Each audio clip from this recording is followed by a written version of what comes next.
The Great War affected far more than just the soldiers. Americans, rich and poor, black and white, came together to defend the country and democracy itself. Texans welcomed the new military population with open arms as young men from faraway states attended local churches and restaurants. One serviceman stationed at Kelly Field said, "The hospitality of these Texas ranch people is really something.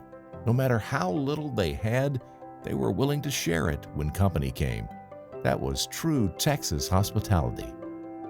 Communities forged tight bonds with servicemen, and the feeling was mutual. But hospitality fell along racial lines.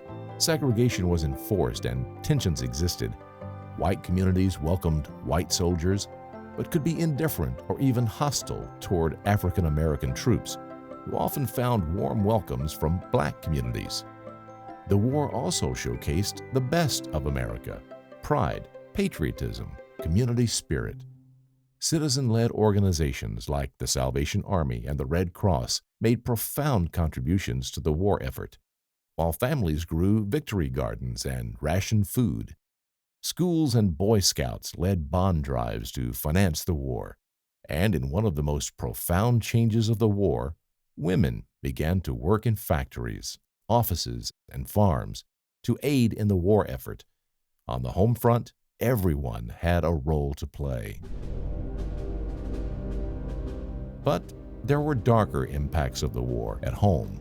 The night before America declared war, President Wilson warned, "Once we lead this people into war, they'll forget there ever was such a thing as tolerance.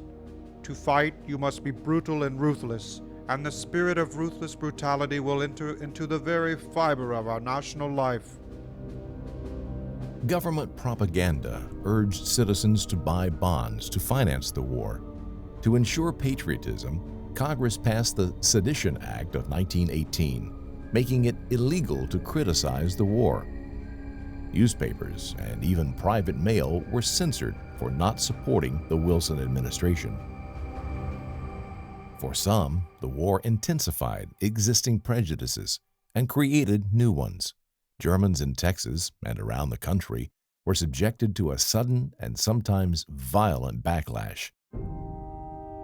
African Americans and Hispanic Americans, already marginalized by the Jim Crow laws throughout the South, served by the hundreds of thousands, setting the stage for dramatic social change later in the 20th century. The Great War was like a magnifying glass, highlighting American heroism and American hypocrisy in the nation and in Texas.